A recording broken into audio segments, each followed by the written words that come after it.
예수님 부활하신 것이 기쁜 이유가 뭐죠? 뭐 죽었다가 살아났으니까 기뻐해야 되는 건가요? 아니죠. 예수님의 부활하심은 나와 관계가 많지요. 예수님이 부활하심은 어떤 것이에요? 우리에게 생명이 주어지는 순간인 것입니다. 할렐루야. 여러분 안에 생명 있으십니까? 그 생명을 누리시는 성도님들 되시길 바랍니다. 한 주간 동안 사랑하는 성도 여러분, 발 잘 닦으시며 씻으시며 사셨습니까?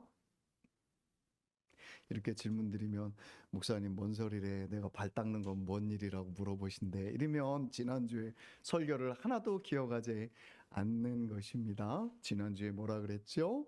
지난주 설교에 우리가 이 세상 살면서 지은 죄를 씻는 것이 그 발을 닦는 거와 같습니다. 베드로가 온몸을 씻어 주소서 하니까 너희들은 이미 씻었다, 목욕했다, 발만 닦으며 살면 된다, 이렇게 말씀하신 것을 따라서 지난주에 제가 회개에는 능력이 있습니다.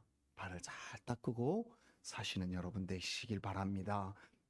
마다 아침마다 저녁마다 내가 흘긴 눈, 내가 언성 높인 목소리, 내가 잘못한 생각들을 다 씻으시는 그런 일을 하라 말씀드렸습니다. 이사야서 59장 1절 2절의 말씀에 여호와의 손이 짧아 구원하지 못함도 아니요 귀가 둔하여 듣지 못함도 아니라 오직 너희 죄악이 너희와 너희 하나님 사이를 갈라 놓았고 너희 죄가 그의 얼굴을 가리워서 너희에게서 듣지 아니하심이라 라는 말씀을 말씀드렸습니다. 예, 하나님이 살아있지 않은 것도 아니고 하나님이 능력이 없는 것도 아니고 하나님이 우리에게 관심이 없는 것도 아니나 우리의 죄악이 하나님과 우리 사이를 막고 있는 상황에서 우리가 어찌 능력 있는 신앙생활을 할 수 있을까? 우리에게 참 신앙이 단조롭기도 하고 지치기도 하고 피곤하다면 내 마음의 주파수를 주님께 맞추고 내 문제가 무엇인지를 찾아야 할 것인데 그것의 첫 번째는 회개하는 것입니다. 회개를 통하여서 하나님의 능력을 경험할 수 있습니다. 오늘은 두 번째로 어떻게 하면 능력 있는 신앙생활을 할 수 있을까? 두 번째로 이야기를 나누려고 합니다. 능력은 따라해 보시겠습니다. 희생 가운데 있습니다. 예, 능력은 희생 가운데 있습니다. 요한일서 1장 3절에서 8절 말씀해 보시면 예수님이 죽은 자 가운데서 부활하신 의미를 아주 잘 설명해 주고 계십니다. 죄를 짓는 자마다 마귀에게 속하나니 마귀는 처음부터 범죄함이라. 하나님의 아들이 나타나시면 마귀의 일을 멸하려 하시려고 이 땅에 오심이라 이렇게 말씀하고 있습니다. 이 세상에 사는 사람들 중에 죄가 없다는 사람이 있을까요? 제가 분명히 증명할 수 있는 것은 모두 다 죄인입니다. 여기 앉아 계신 우리도 죄인일 것이 분명합니다. 왜냐하면 우리는 압니다. 우리가 죽을 것을. 그치요? 온 인류의 처음부터 여태까지 죽지 아니하고 살아있는 분은 딱 한 분밖에 없습니다. 누구요? 우리 주 예수님밖에 없습니다. 죄 없으신 예수님은 살아 그 생명을 가지고 계시고요. 죄가 있는 자들은 다 죽었지요. 그러나 주님 안에서 죽은 자들에게 뭐래요? 죽어도 영원히 살리라 라고 말씀하시며 잠시 주님 오실 때까지 잠자고 있는 것이라 하고 주님 안에 죽은 자들을 설명하고 있습니다. 무슨 말입니까? 죄가 있는 자들은 죽는다 하는 말입니다. 그러면 모두 다 죄인이라는 것이지요. 이런 말 안에서 우리가 죄의 권세 아래서 다 죽는다는 것 아래서 우리는 사단의 지배 아래 살고 있는 것이 분명합니다. 사단의 권세 아래에서 그 아래에서 절망하며 신음하며 사는 우리들에게 예수님이 오셨습니다. 오시고 함께 살아주시고 또 살아주시는 것을 넘어서 죽어주시고 부활하셨습니다. 왜? 예수님은 마귀의 일을 멸하러 오신 분이시기 때문입니다. 십자가를 지시고 죽으시는 희생을 통해서 죄 가운데 죽어야 할 우리에게 생명을 주시는 것입니다. 요한일서 1장 4장 4절 말씀에 보면 이런 말씀이 있습니다. 자녀들아, 너희는 하나님에게 속하였다. 죄 아래서 사망에 이르는 자들이 아니라 이제는 예수님 안에서 하나님에게 속한 자들이다 라고 말씀합니다.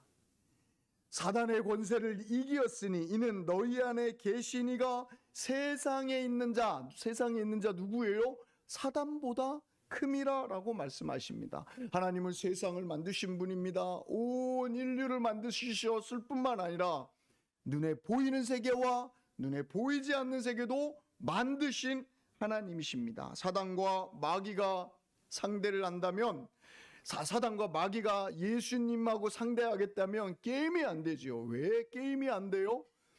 예수님이 창조자이시기 때문입니다. 사단에게 게임이 되는 건 누굴까요? 타락하지 않은 천사 가브리엘 정도가 되겠죠. 어찌 예수님하고 한번 해보십시다 할 수 있는 권리와 능력과 권세가 없습니다. 사단이 이 세상을 지배하고 있는 때에 예수님이 오셔서 사단의 일을 멸해 주셨다라고 말씀합니다. 그런데요, 2장 여기까지 생각해 보면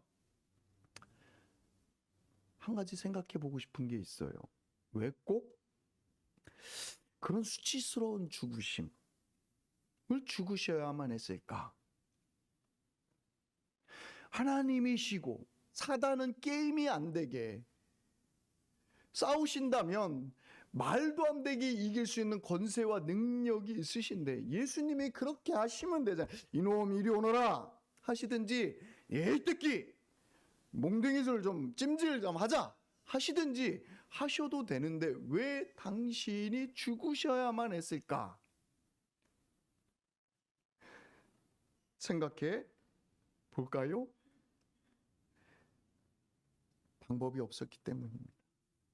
방법이 없었습니다. 예수님도 피해보고 싶으셨죠. 겟세마네 동산에서 이렇게 기도하시잖아요. 가능하시다면 이 잔을 내게서 옮겨주소서 기도하잖아요. 예수님도 이 십자가의 희생이 쉽지 않은 고통임을 고백하시는 거죠. 그런데도 예수님 어떻게 아십니까? 피해 가시고 싶으신 마음도 그 절망 가운데 하나님께 버림받는 그 자리에 가는 것이 두려우신데도 하나님의 뜻을 따라 순종하겠다고 기도하시고 주의 뜻대로 행하시옵소서 하시고 십자가의 그 길을 결정하시고 가시지요. 그리고 몸에 채찍으로 찢기시고 창에 허리를 찔리시고 심장까지 찔리시고 죽음에 이르르는 그 자리에 가시지요. 방법이 없어요. 우리를 구원하시기 위해서는 당신의 희생이 어린 양 잡아서 그 피로 속죄함 받는 것 같은 그런 우리의 더러운 죄악과 우리의 절망에서 우리를 구원할 방법은 당신이 희생하는 방법밖에 없었기에 하나님 앞에 자기의 생명을 내어 놓으신 것이었습니다. 요한복음 19장 30절 말씀 보면 숨을 거두실 때 큰 숨을 마지막에 들이쉬고 이렇게 말씀하십니다. 다 이루었다 하고 돌아가십니다. 무슨 말일까요? 무엇을 다 이루었을까요? 빚을 다 갚았다 하는 것입니다. 여러분 중에 빚을 오랜 동안 갚아가고 계신 분이 계실 거예요. 그 빚 다 갚는 날 진짜 내가 날아가리라, 이런 행복감 기대하고 있지 않나요? 우리 예수 그리스도께서 죄값을 십자가에서 다 갚았다, 다 이루었다라고 선언하시지요. 죄값을, 천벌을 내가 다 받았다 하는 말씀을 하시는 것입니다. 이 희생, 이 십자가의 희생으로 어떤 일이 일어났나요? 빚 갚는 일을 다 하심으로, 다 이루심으로 어떤 일이 이루어지나요? 예루살렘 성에 가면 성전이 있고, 성전 안에는 지성소와 성소를 나누는 회막이 있습니다. 이 회막은 그냥 여러분 뜨개질 알지요? 뜨개질 같이 떠서 12cm 정도 되는 두께라고 합니다. 그냥 이런 천은 무거우면 아래서도 찢어지고 위에서도 찢어집니다. 그러나 뜨개질 같이 수놓아서 겹겹이 뜬 천은요, 이렇게 두꺼운 천은요, 찢어질 수가 없습니다. 그런 아래서 찢어진, 누가 찢었다라고도 말할 수 있지만, 이 성전 회막이 언제 어떻게 찢어지냐면, 예수님이 돌아가시며 다 이루었다 할 때 위에서부터 아래로 찢어졌다라고 얘기하고 있습니다.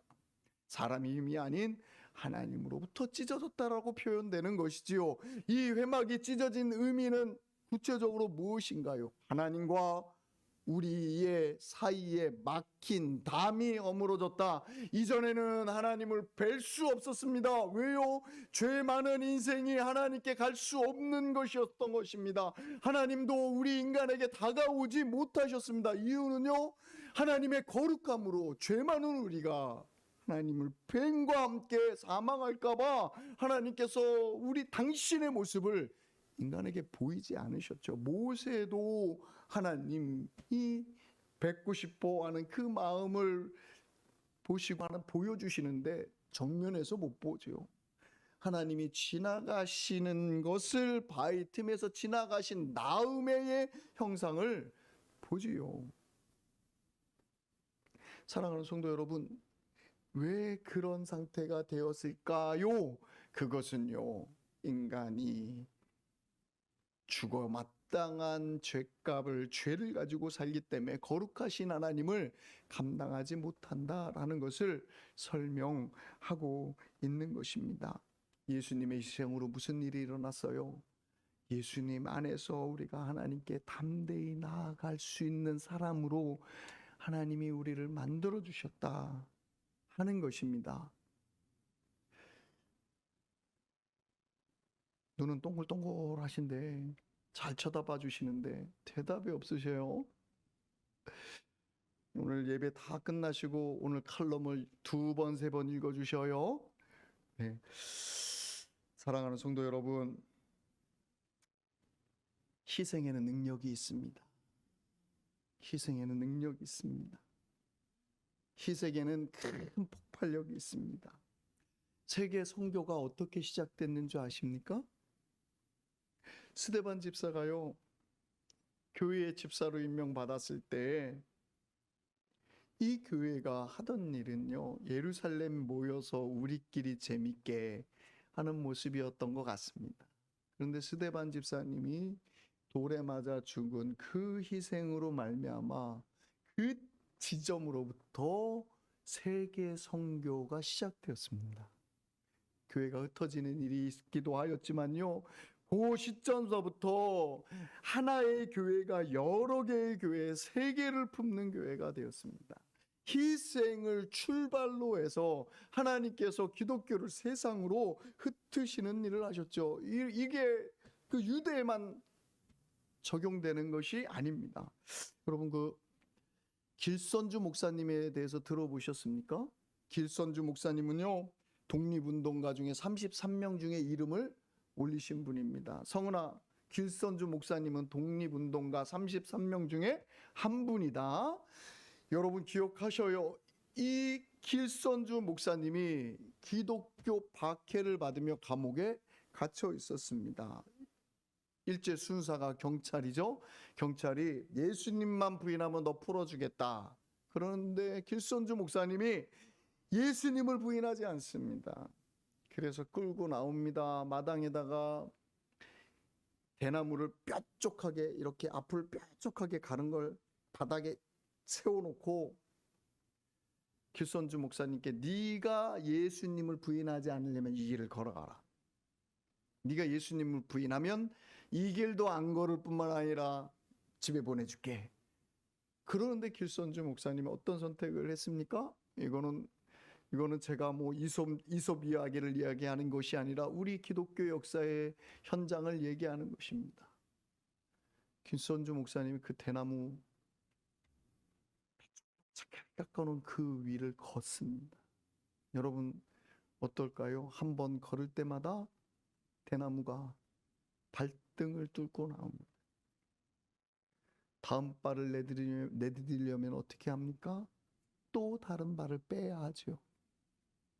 대나무가 박힌 발을 또 빼서 또 한 걸음 또 찔려가며 또 관통되는 일을 합니다. 그렇게 해서 온 발에 피투성이가 돼서 반대편에 이르렀더니 이 순사가 뭐라고 합니까? 아니 됐다고만, 어휴 독한 사람이네, 이러는 것이 아니라 다시 걸어가라. 예수님 부인하면 안 걸어가도 되고 감옥 밖으로 보내줄게 합니다. 그때 길손주 목사님이 하시는 말이 기록되어 있죠. 가라면 가야지요. 나는 예수님 부인하지 않습니다. 그리고 그 길을 걸어서 온 발에 피투성이가 되고 피가 철철 흘러 넘쳐서 결국은 순교하시지요. 이 희생 위에 한국의 기독교가 성장하고 여러분이 예수 그리스도의 이름을 듣고 구원받는 그런 은혜를 얻게 되었습니다.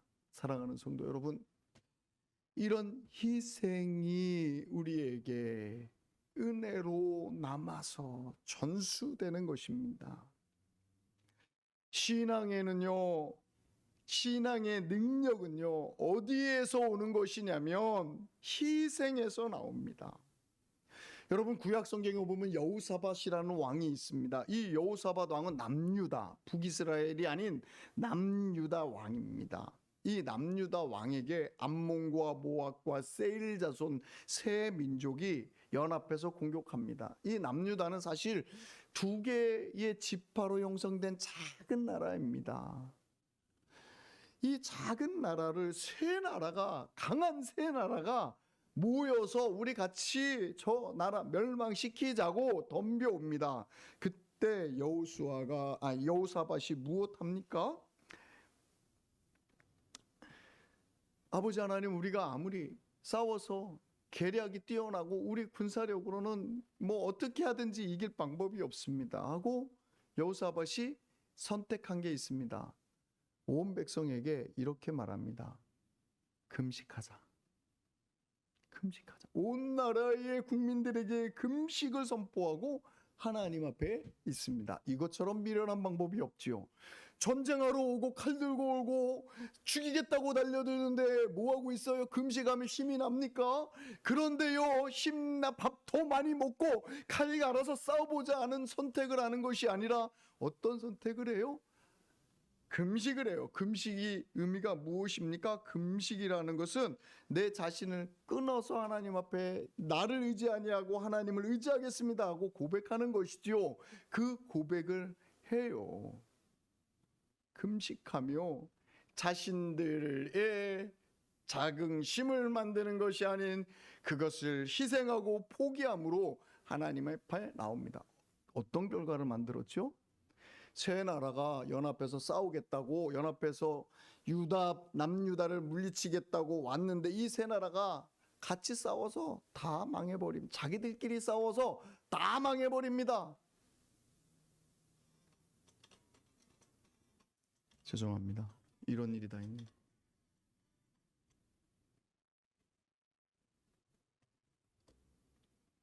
제가 보험을 들어야 돼서, 자동차 보험을 들어야 돼서 뭘 물어봤더니 이 사람들은 주일날도 상관없네요. 예배 시간도. 저한테 예배 시간에 전화 온 사람이 아무도 없는데 이 보험사들은 아주 열정이 많습니다. 죄송합니다. 이 음성을 끄면 또 집사님한테 영향을 미칠까 봐 음성을 못 끼는데 하여튼 그러고 있습니다. 희생이 능력입니다. 하나님 앞에 나 자신을 드리는 게 능력이 됩니다. 우리가 정말 능력 있는 신앙생활을 하기 위해서는 신앙생활에 희생이 들어가야 합니다. 절대 희생이 없는 사역에는 열매가 없습니다. 나는 희생하지 않으면서 내가 하는 사역에 열매가 있으리라 생각하시면 안 되는 것입니다. 내가 희생 없이 신앙이 무럭무럭 자라고 신앙에 재미가 있으리라 이런 생각을 하시면 안 돼요. 아무 희생도 안 하고 그냥 주일날 잠깐 와서 예배드리고 가면서 어떻게 하나님 앞에 재미가 나시겠습니까? 우리가 생각해 볼 세 가지의 희생이 있는데, 첫 번째는 어떤 희생이 우리로 말미암아 능력 있게 만드는가 하면, 첫 번째로는 기도의 희생이 필요합니다. 기도하는 희생이요. 기도하기 힘든 이유가 뭡니까? 기도하기 힘든 이유는요, 시간을 들여야 되기 때문에 힘듭니다. 잠자는 시간을 줄여야 되기 때문에 기도하기 힘듭니다. 시간을 쪼개서 만들어야 되기 때문에 기도하기가 힘들어요. 그런데 한번 생각해 보세요. 여러분 자녀들을 위해서는 내 일상을 바꿀 정도로 시간을 내지 않습니까? 그런데 내가 내 자녀를 돌보는 일에 내 일상을 바꾸면 애가 변하리라라고 기도하는데, 왜 기도하는 것으로 하나님 앞에 희생하면 하나님이 응답해 주지 않으신다 이렇게 생각하실까요? 여러분, 아닙니다. 여러분이 기도로 하나님 앞에 나아가고 기도로 여러분의 삶을 희생하면 하나님이 거기에 반드시 역사하십니다. 내가 이루는 모든 일로 하는 것보다 주께서 내 기도의 희생을 통해서 들으시고 일하시는 것이 훨씬 효과적입니다.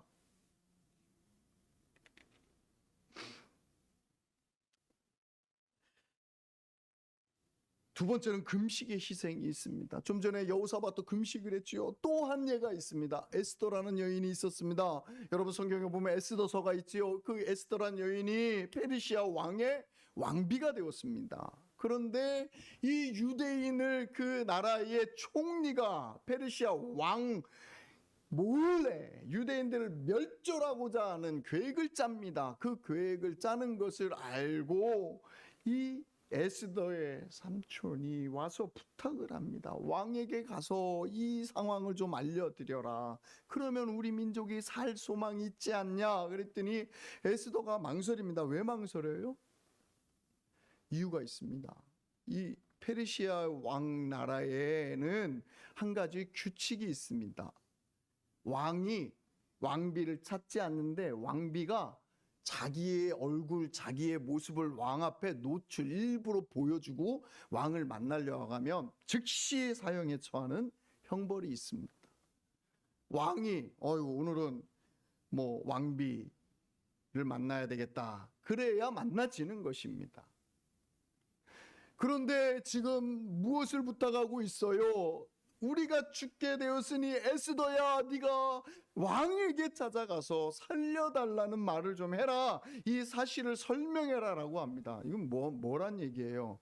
죽어라라는 얘기를 하는 거죠. 그때 에스더가 어떻게 합니까? 자기가 하나님의 백성들을 돌봐야 될 책임감 안에 기도하며 이렇게 말합니다. 나를 위하여 금식하여 주소서 하고 금식을 부탁합니다. 그리고 금식하고 무엇해요? 왕을 만나러 가지요. 보통 그렇게 만나지면 죽어야 하는데 왕이 보자마자, 에스더를 보자마자 너무 이뻐 보이는 거예요. 그래서 죽이는 것이 아니라, 법을 어겼다고 죽이는 것이 아니라 불러서 이야기를 듣고 도리어 총리를 참수하고 왕 모르게 이 일 진행된 유대인들의 핍박에서 유대인들을 구원하는 역사가 이루어지지요. 금식이 역사하는 능력이 큽니다. 사랑하는 성도 여러분, 어디에서 능력이 나왔냐면 나를 이 세상과 끊고 하나님 앞에 가지고 나아가서 나는 아무것도 할 수 없사오나 주님이 하시옵소서 하는 고백을 하며 하나님 앞에 생명을 드리는 이 생을 할 때 하나님이 그 기도를 들으신 것입니다. 여러분, 신앙에 참 힘이 없으시고 문제가 많으십니까? 한숨만 짓지 마시고요, 하나님 앞에 시간을 결단하고 나오셔서 금식으로 하나님 앞에 나아가 보십시오. 하나님께서 길을 열어 주실 것입니다. 또 어떤 희생이, 기도의 희생이 능력이고 금식의 희생이 능력이 되지만 또 한 가지 희생이 있습니다. 물질의 희생이 능력이 됩니다. 여러분, 이렇게 생각 한번 해보시죠. 아무리 실력 있어도요, 사장님이 나를 이뻐하지 않으면요, 진급도 안 되고요, 월급도 많이 안 줍니다. 그렇죠? 반면에 내가 실력이 조금밖에 없고 내가 좀 무능까지는 안 해도 뭐 그냥 한데 그래도 사장이 나를 이뻐하면, 내 위에 상관이 나를 이뻐하면 승진합니다. 그 세상이 다 아는 법칙이죠. 그래서 라인을 만들고 그래서 손도 이렇게 비비는 거잖아요. 그렇지요. 여러분은 잘 비비고 계십니까? 꼭 비비셔야 하는 거 잘 보이기 위해서 그렇게 하시는, 처세술을 잘 하시는 것도 중요합니다만 누구에게 잘 보여야 하냐면 누구에게 잘 보여야 될까요? 그렇죠. 하나님에게 잘 보여야 합니다. 하나님 앞에 잘 보이시는 여러분 되시길 바랍니다. 다윗 아시죠? 다윗 왕이 골리앗과 싸웁니다. 골리앗은 키가 9척이나 되는 큰 거인입니다. 그 거인하고 성인도 아닌 어린아이가 싸웁니다. 그때의 싸움의 실력으로는 누가 이겨야 돼요? 다윗이 이기는 건 정상이 아니죠. 골리앗이 이겨야 돼요. 그 큰 칼로 한번 이렇게 짝대기 시들이듯 슉 하면 그냥 다윗 몸은 그냥 규동강 세동강 푹 날 일입니다. 그런데요,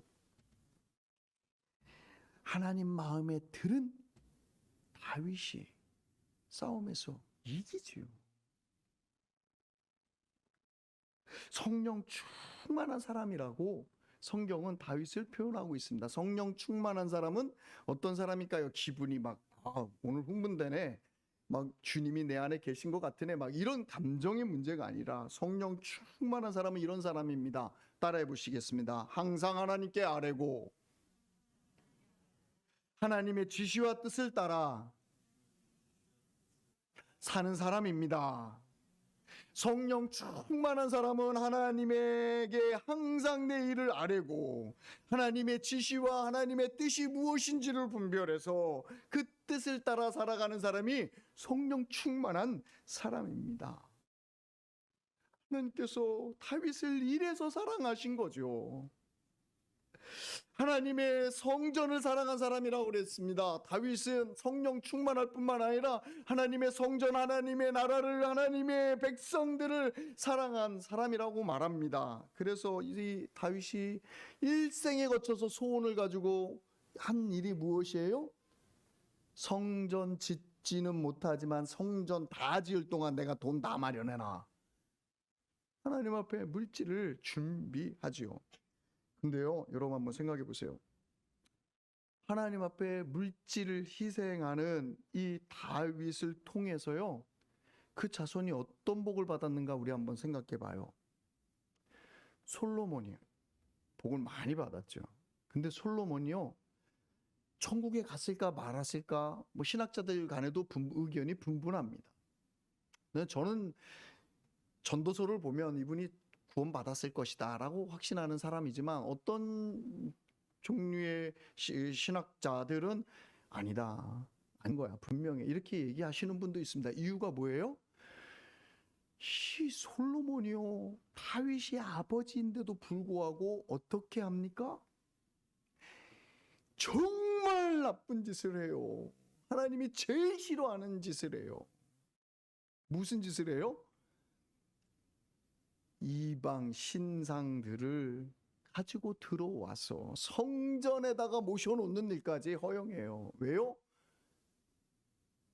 이방 나라와 상호 협조, 평화 협정을 맺기 위해서 그 나라의 공주들을 데리고 결혼하느라고 그 가지고 오는 공주가 가지고 오는 그 신을 인정해 주는 일을 해요. 그래서 수많은 우상들이 예루살렘 성, 또 성전에 그 우상들이 들어가게 해요. 여러분 보셔요.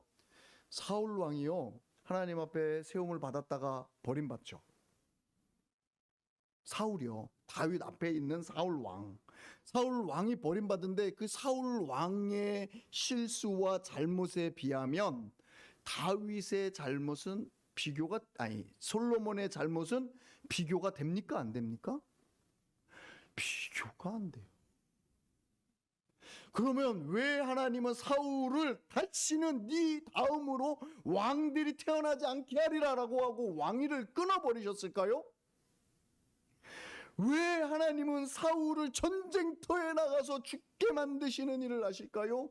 그 아들도 전쟁터에서 죽게 만드시고 세대를 끊어버리실까요?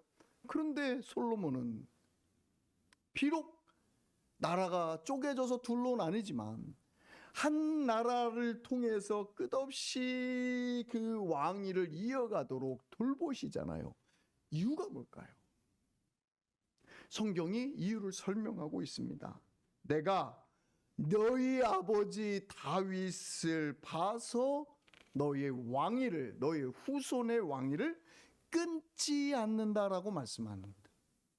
사랑하는 성도 여러분, 성령에 충만하여서 하나님의 뜻을 따라서 살고 하나님이 원하시는 일이 무엇일까 생각하고 하나님의 뜻을 내 마음에 두리고 내 삶에 이루어 나가는 일을 하며 하나님 앞에 성전을 사랑하여서 헌물하는데 마음을 다한 것, 이게 능력이 되었던 것입니다.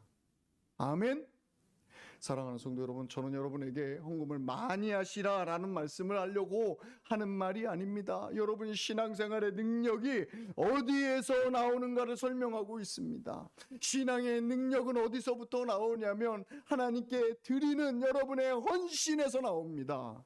그 헌신은 기도의 헌신이어야 하고, 때를 따라 금식하는 헌신이어야 하고, 또 때를 따라 하나님 앞에 기쁨으로 드리는 헌금이어야 된다는 말씀을 하고 있습니다.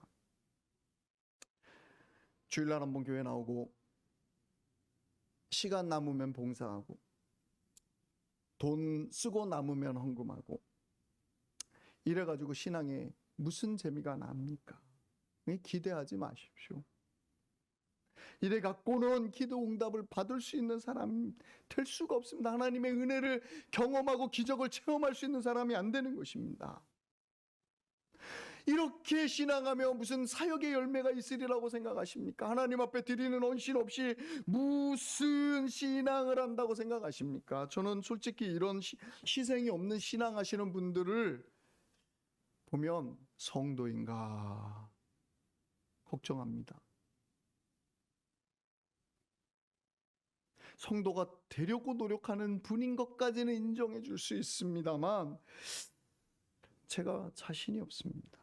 왜요? 마태복음 16장 24절 26절에 예수님께서 제자들에게 뭐라고 말씀하셨는지 기억해 보시길 원합니다. 누구든지 나를 따라 오려거든 자기를 부인하고 제 십자가를 지고 나를 따르라. 누구든지 제 목숨을 버리면 얻을 것이요 라고 말씀하시는 것이죠. 자기를 부인하는 희생, 자기의 삶을 버리는 희생, 나를 아끼는 희생이 아니라 하나님 앞에 나를 맞춰가는 삶을 사는 것을 하지 않으면 이 사람이 어찌 하나님 앞에 은혜를 얻은 사람이라고 말하겠습니까? 저는 우리 교회 많은 성도들이 하나님 앞에 희생하는 것을 봅니다. 참 감사합니다. 남편 구원을 위해서 자존심 내려가면서 쓰는 성도님들, 권사님들 봅니다. 성질이 이렇게 올라서 네 맘대로 해라. 내가 아직까지 내가 참 이러고 막 한바탕 할 만인데 성질 꼭 참으시고 남편의 구원을 위해서 내 변화된 모습, 내가 하나님을 만난 모습 보여주니라고 애쓰고 있는 성도들이 그런 희생을 보면 저는요 확신합니다. 하나님께서 그 희생에 응답하시리라 확신합니다. 참 대견스럽습니다. 우리 사랑하는 교회 성도님들 중에 교회 재정을 생각해서 안타까워하고 관심 갖고 돌아보시는 분들이 있습니다. 이렇게 봐도 가정도 어려우실 텐데 어찌 저리 마음을 쓰시나 하는 분들이 계십니다. 그렇게 하나님 앞에 헌신하는 여러분들을 보면, 주님의 교회를 세워가는 여러분들의 그 희생을 보면 우리 교회가 반듯하게 서서 하나님을 기쁘시게 할 교회라는 확신이 듭니다. 그리고 하나님이 그렇게 어려운 경제 상황에 여러분을 계속 두지 않으시라 저는 확신합니다. 하나님의 것을 먼저 채우고 다윗처럼 하나님 앞에 마음을 바쳐드리고, 그리고 보십시오, 그 자손들에게 하나님이 축복하시는 것을 보십시오. 죄악을 사울보다 더 많이 지었는데도 불구하고 하나님이 다윗을 보고 축복하시는 일을 멈추지 않지 않습니까? 사랑하는 성도 여러분, 하나님 앞에 마음을 다하시는 그런 희생을 드려 하나님을 기쁘시게 하는 성도님들 되시길 바랍니다. 저는 주방사역부를 보며 또 교회의 여러 부분들을 보고 고치고 다듬고 하시는 사역들을 보며 제가 아이고 감사합니다 했습니다. 근데 이제 안 하려고요. 이제 감사하다 고맙다 안 하려고요. 근데 주방사역부 저 보고 감사하다는 말 안 할 테니까 저한테 들을 얘기 그 기대하지 마시기 바랍니다. 인간적으로 좀 섭섭하겠죠. 그러면요 제가 말을 바꾸겠습니다. 하나님 주시는 축복 많이 받으십시오. 이렇게 바뀌었습니다. 왜 그러냐면요, 감사합니다 그러면서 제 마음이 제가 주인인 것 같은 생각이, 제가 감사합니다 하면 나한테 감사하게 일한 거잖아요. 여러분이 드리는 희생이 누구한테 드려지는 희생이어야 합니까? 예, 하나님께 드려지는 희생이어야 하는데, 제가 감사합니다를 말하는 것과 동시에 저를 위해서 한 희생처럼, 목사님 내가 어떻게 했는데 나한테 이래요, 이런 소리를 들을 일이 생길 것 같아서요 그럴 일을 하지 않기 결심했습니다. 그래서 이제부터는 하나님께 드리는 이 희생 위에 하나님의 축복이 하늘문이 열려 마음껏 축복하는 것을 경험하세요. 이렇게 말하랍니다. 좋으시지요? 여러분이 드리는 희생이 하나님께만 드려지기를 바랍니다. 저한테 조금이나 기대하지 마시기를 바랍니다. 사람의 마음이 미묘해서 그렇습니다. 또 한 가지 제가 회개한 게 하나 있습니다. 이번에 금식을 하면서 일주일 고난주간에 금식하면서 제가 결심한 게 하나 있습니다. 은혜 받은 게 하나 있습니다. 어떤 분이 헌금을 좀 하시려고 그러면 제가 그렇게 많이 헌금하시면 되시겠어요? 괜찮으세요? 이랬는데요, 이제 그거 안 하려고. 또 어떤 분이 새벽 기도를 못 나오시면 얼마나 피곤하셨을까, 그렇게 했는데요, 몸 좀 괜찮아지면 이제 천천히 시작하세요, 이렇게 했는데요, 이제 그렇게 안 하려고요. 이유는요, 오늘 제가 설교하는 것처럼 능력은 어디서부터 나와요? 하나님께 드리는 희생에서부터 나옵니다. 희생의 능력, 예수 그리스도께서 지신 십자가의 희생이 우리를 살리시지 않았습니까? 아멘.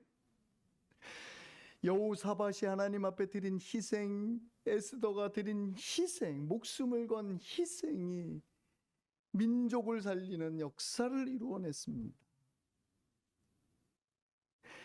다윗이 하나님 앞에 자기 인생을 걸고 하나님을 의지하는 것 때문에 그 자손들이 축복받는 것을 경험하지 않습니까? 사랑하는 성도 여러분, 이제는요 해야 할 일 하십시오라고 해야 될 것 같습니다. 제가 참 모자란 목사였습니다. 그렇죠. 형편을 많이 이해해줘서 내가 하나님 저 좋은 목사지요 이러려고 그랬더니 예 이놈아 하시는 마음이 들어요. 너가 왜 그 성도가 받아야 할 축복을, 신앙의 능력을 네가 도리어 감당하고 네가 그 가정을 위해서 대신 기도하지요 이러고 5분 10분 더 기도하는 그런 엉뚱한 짓을 하느냐 하는 책망을 제가 들었어요. 제 마음에 그 주님이 책망하시는 게 너무 아프게 들렸어요. 그래서 이제부터는 당연히 하실 일 하십시오. 주님 앞에 능력을 구하는 자리에 가십시오 라고 해야 될 것 같습니다. 사랑하는 성도 여러분, 말씀을 마치겠습니다. 우리가 복 받는다 그러면 기복생이랑이라고 말하지만요, 사실은 하나님이 살아계시고 우리에게 복 주시길 원하시는 분인데 우리가 하나님 앞에 마땅히 드릴 희생을 드리며 하나님께서 우리를 돌보시고 우리에게 주시는 은혜들을 경험하는 게 맞지요. 축복받겠다고 잘못된 신앙을 하면 문제지만 하나님 앞에서 참 신앙의 능력과 재미와 경험, 하나님이 임재하신 경험을 하려면 희생을, 내가 드리는 희생이 지금 무엇인가 하나님 앞에 계산하시고 내가 오늘 하나님을 기쁘시게 할 것을 무엇인가 생각하시고 희생하시는 삶을 사시길 바랍니다. 희생이 들어가야 신앙이 자랍니다. 열매가 생깁니다. 기적을 경험하십니다. 제가 부활주일 날 예수님 부활하셨습니다. 여러분에게 생명이 있습니다. 능력이 있습니다. 이러고 끝나지 아니하고 도리어 책망하는 말씀을 나누었습니다. 왜요? 부활의, 우리 주 예수 그리스도의 부활의 의미의 진짜는 여기 있습니다. 희생으로 우리를 살리셨지 않습니까? 그리고 그 제자들에게 희생을 요구하시고 사랑하라 하시고 우리에게도 동일하게 너의 희생이 어디 있느냐? 나를 어떻게 섬기기를 원하느냐? 나는 너희 하나님이다 라고 말씀하시는 그 말씀을 전합니다. 마음을 어렵게 받지 마시고 주님이 내게 말씀하십니다. 받으시는 여러분 되시길 바랍니다. 기도하겠습니다. 우리 한번 기도하실 때 하나님, 우리 윤 목사님이 잘하는 설교는 아니지만 열심히 설교하였는데 하나님, 이 말씀을 제가 듣기를 원합니다. 저의 희생은, 주님께 드리는 희생이 무엇이었나요? 하나님, 제가 하나님 앞에 희생하지 아니하고 신앙한 것이 있으면 아버지 하나님, 나로 돌이켜 주옵소서 하고 주님 앞에 기도하겠습니다. 주여 한번 부르며 기도합니다. 주여.